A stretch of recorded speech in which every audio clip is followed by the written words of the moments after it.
Welcome back to my channel mastering commerce academy. आज हम पढ़ेंगे अकाउंटिंग फॉर मटेरियल का कंसेप्ट। इससे पहले मैंने फर्स्ट कंसेप्ट पूरा पढ़ा दिया है, जिसमें हमने उसकी इम्पोर्टेंस, कॉस्ट अकाउंटिंग की कॉस्ट शीट के बारे में पढ़ा था और different other topics like limitation, advantages, why it is useful to business concerns, ये सब कुछ पढ़ा था। आप इस प्लेलिस्ट में जाके चेक कर सकते हैं कॉस्ट अकाउंटिंग वाली में। और आज का टॉपिक हम स्टार्ट करते हैं which is on accounting for material का कंसेप्ट। बेसिकली सबसे पहले है कि मीनिंग ऑफ मटेरियल की कॉस्ट अकाउंटिंग में मटेरियल का क्या मतलब है। बेसिकली मटेरियल होता क्या है? मटेरियल क्या होता है? कोई भी कॉमोडिटी, कोई भी प्रोडक्ट या कोई भी resource that is used in the production of goods and services. Material क्या होता है? कोई भी चीज, कोई भी सामान, प्रोडक्ट या फिर कोई भी रिसोर्स जिसके यूज से हम गुड्स या सर्विसेज जो भी हम अपने बिजनेस कंसर्न या फर्म में प्रोड्यूस कर रहे हैं, उनकी हेल्प से जब हम प्रोड्यूस करते हैं, इन सब चीजों को मिलाकर के क्या बनता है? मटेरियल बनता है। बेसिकली जो भी सामग्री, कंपोनेंट्स होते हैं उन सबको मटेरियल कहते हैं। ठीक है जी। इसमें क्या क्या आता है? इसमें रॉ मटेरियल आ जाता है, कच्चा माल आ जाता है, कंपोनेंट्स आ जाते हैं, उसके साथ के स्टोर्स आ जाते हैं, स्पेयर पार्ट्स आ जाते हैं, कंज्यूमेबल्स आ जाते हैं। रॉ मटेरियल बेसिकली जो कच्चा माल हुआ, कंपोनेंट्स उसके साथ के, स्टोर्स, स्पेयर पार्ट्स मतलब स्क्रू ड्राइवर्स वगैरह, और जो भी कंज्यूमेबल्स होते हैं, ये सब किसमें? मटेरियल में ही काउंट होते हैं।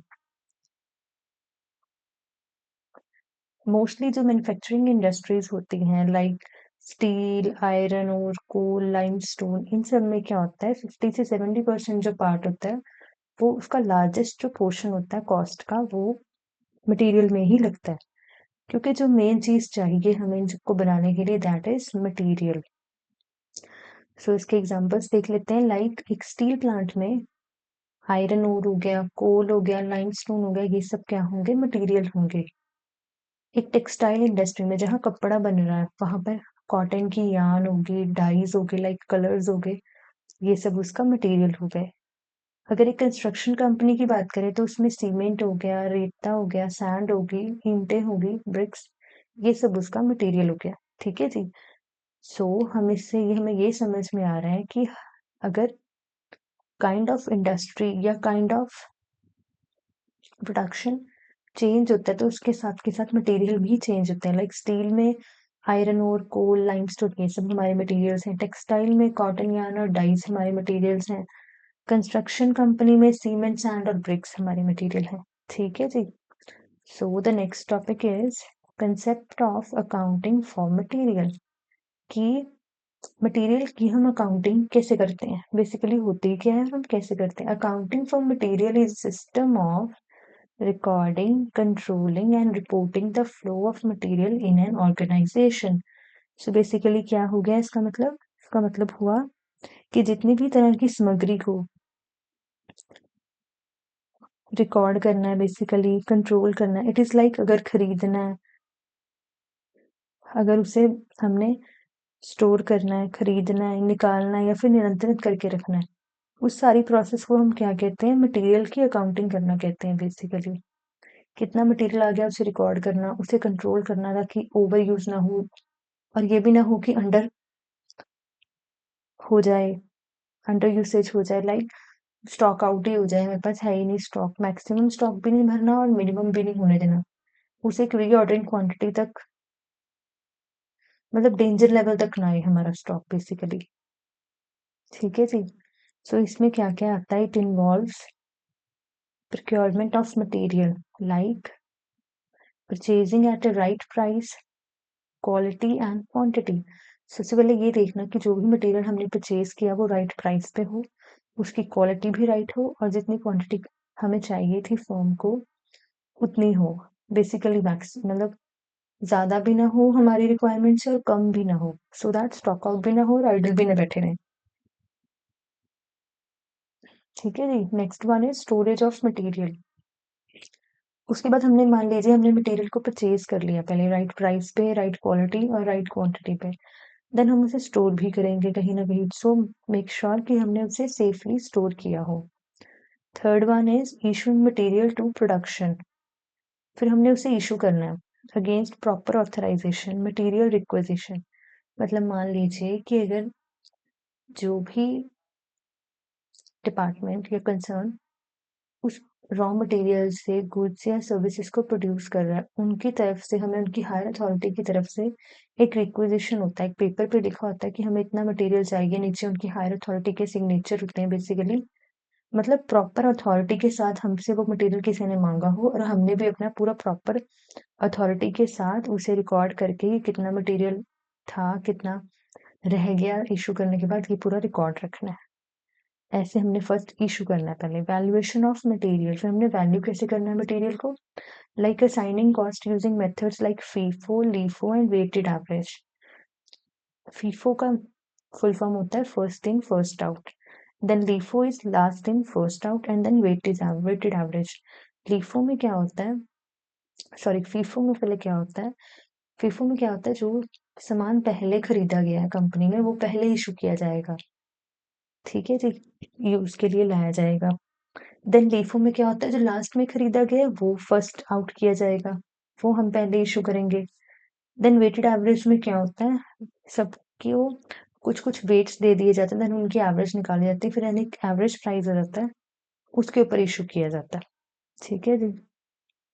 Then next is recording in books.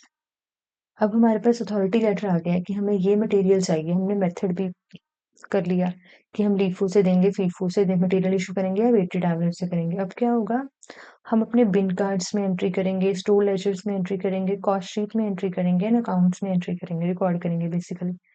Bin cards क्या होता है, लाइक मान लीजिए अगर एक कंस्ट्रक्शन, लाइक अगर एक कंपनी है जो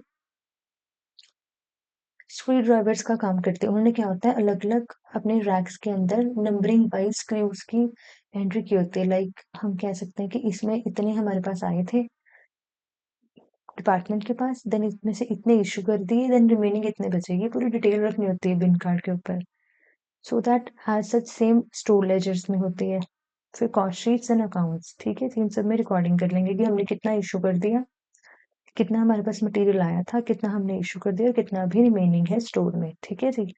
then last is controlling wastage and losses. इससे क्या होता है, इसके बाद हमने क्या करना है, कोई कोई भी वेस्टेज को हमने कंट्रोल करना है, सो दैट कॉस्ट हमारी मिनिमम ही रह सके एंड प्रॉफिट वया इंक्रीज हो सके, और किसी भी लॉस से भी हमने बचने की कोशिश करनी है।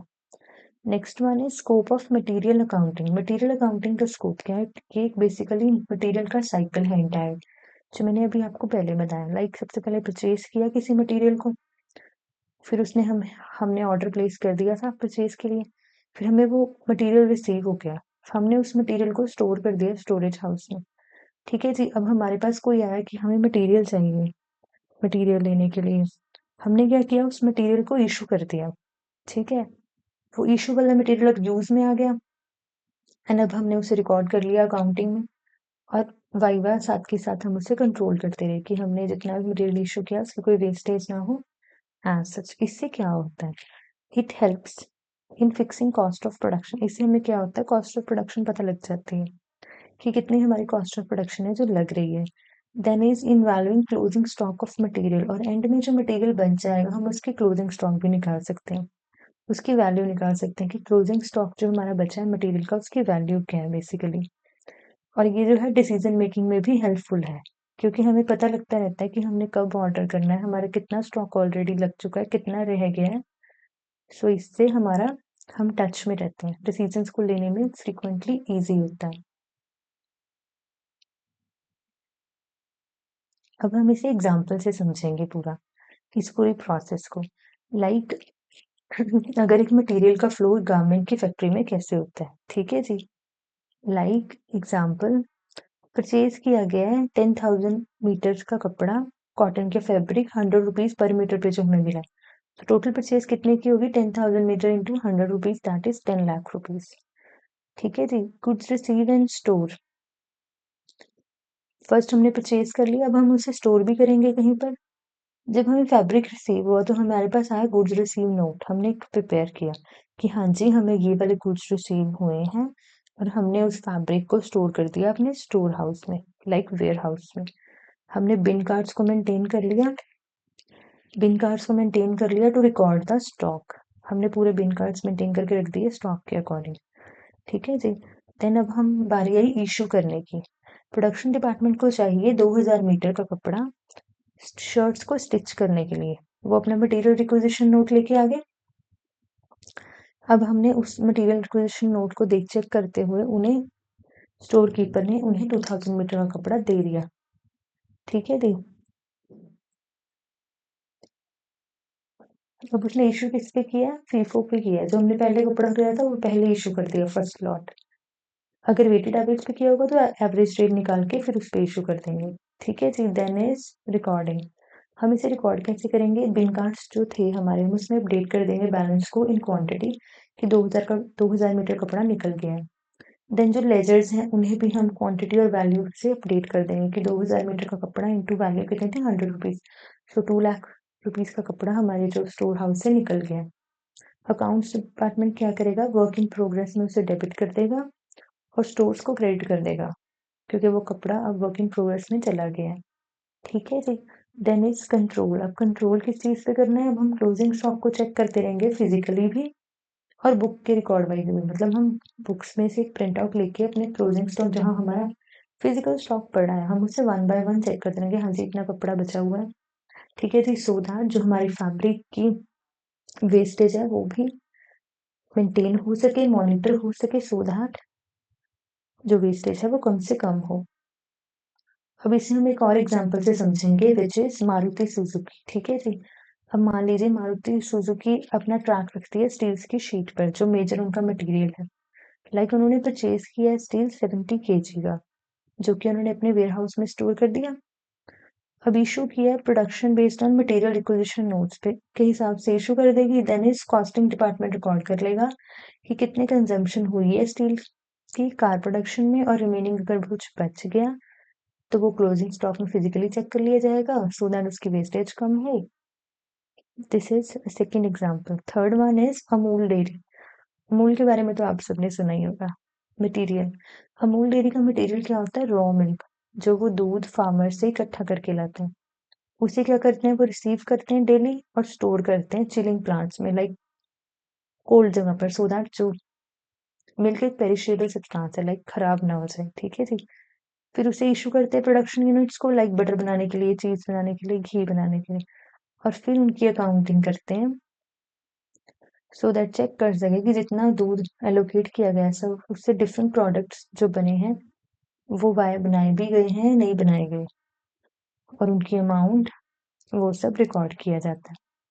अब इससे हमें क्या पता लगता है बेसिकली कि अकाउंटिंग फॉर मटेरियल जो है वो क्या है? एक साइंटिफिक रिकॉर्डिंग है। सबसे पहले रिकॉर्ड करते हैं हम कोई भी मटेरियल जब किसी डिपार्टमेंट या फर्म के पास आता है उसे रिकॉर्ड किया जाता है देन उसे वैल्यू किया जाता है और देन एंड में हम उसे कंट्रोल करते हैं मटेरियल को सो दैट पूरी एफिशिएंसी बनी रहे और जो कॉस्टिंग है वो एक्यूरेट हो। ठीक है जी। So this is all about today's lecture. Thank you so much for watching. और इसके अलावा भी अगर आप चाहते हैं कि मैं कोई और टॉपिक के बारे में भी वीडियोस बनाऊं तो आप मुझे कमेंट सेक्शन में बता सकते हैं। और इसके अलावा आप हमारे नोट्स भी परचेज कर सकते हैं हमारी मेल आईडी पर। मेल आईडी का लिंक मैं नीचे दे दूंगी डिस्क्रिप्शन बॉक्स में। और आप हमारे मॉक टेस्ट तो ज़रूर ट्राई कीजिए क्योंकि हमारे पास जितने भी स्टूडेंट्स के मैसेजेस आ रहे हैं और जो ऑलरेडी इनरोल हैं उनके बहुत ज़्यादा पॉजिटिव व्यूज़ हैं जिसका आप जिसे आप चेक कर सकते हैं हमारे टेलीग्राम चैनल पर जाके। इन सब के लिंक्स मैं आपको डिस्क्रिप्शन बॉक्स में दे दूंगी। सो मैं आपको यही रिक्वेस्ट करती हूँ कि अगर आप PSSB जूनियर ऑडिटर या ऑडिट इंस्पेक्टर या अकाउंट असिस्टेंट वाले एग्जाम में बहुत अच्छा परफॉर्म करना चाहते हैं तो आपको डेफिनेटली हाईली रिकमेंडेड हमारे मॉक टेस्ट जरूर परचेज करने चाहिए जिसके साथ साथ हमारा 60 डेज रिवीजन का पैकेज भी चल रहा है जिसके कि हम जिसमें ऑलरेडी हमने 12 दिन के MCQ भेज दिए हैं पेड एस्पिरेंट्स को। और आज हमने मॉक टेस्ट नंबर 22 भेजा है सबको which is about Punjab GK. हमने इस मॉक टेस्ट सीरीज को ऐसे डिजाइन किया है जिसमें कि आपके पार्ट ए की तैयारी भी साथ के साथ हो रही है, पार्ट बी की भी हो रही है और हम बीच में सेक्शनल मॉक्स भी दे रहे हैं लाइक फाइनेंशियल अकाउंटिंग हो गया, कॉस्ट अकाउंटिंग हो गया, मैनेजमेंट अकाउंटिंग हो गया, टैली हो गया and then as such cost accounting हो गया। ये सब सब्जेक्ट्स आपके कवर हो रहे हैं। पार्ट बी के अकॉर्डिंग आपको पूरे 80 क्वेश्चंस दिए जाते हैं अगर आपको कोई डेमो चाहिए हमारा मॉक टेस्ट का, हम आपको वो भी मेल कर देंगे या फिर टेलीग्राम पर सेंड कर देंगे। और इसके अलावा अगर आपको हमारे नोट्स परचेज़ करने हैं, तो हम आपको उसका भी डेमो सेंड कर देंगे पीडीएफ फॉर्म में, सो दैट आप कंटेंट का लेवल चेक कीजिए। जिससे आपको पता लगेगा कि जो लेवल है वो दी बेस्ट लेवल है, जो एमसीक्यू है वो पूरे एग्जैक्ट पीपीएससी लेवल के बनाए गए हैं। जैसे कि पहले कोऑपरेटिव सोसाइटीज ऑडिट इंस्पेक्टर का पेपर कंडक्ट करवाती थी, उस लेवल के बनाए गए हैं। ठीक है जी। So this is all about today's lecture. Thank you so much for watching.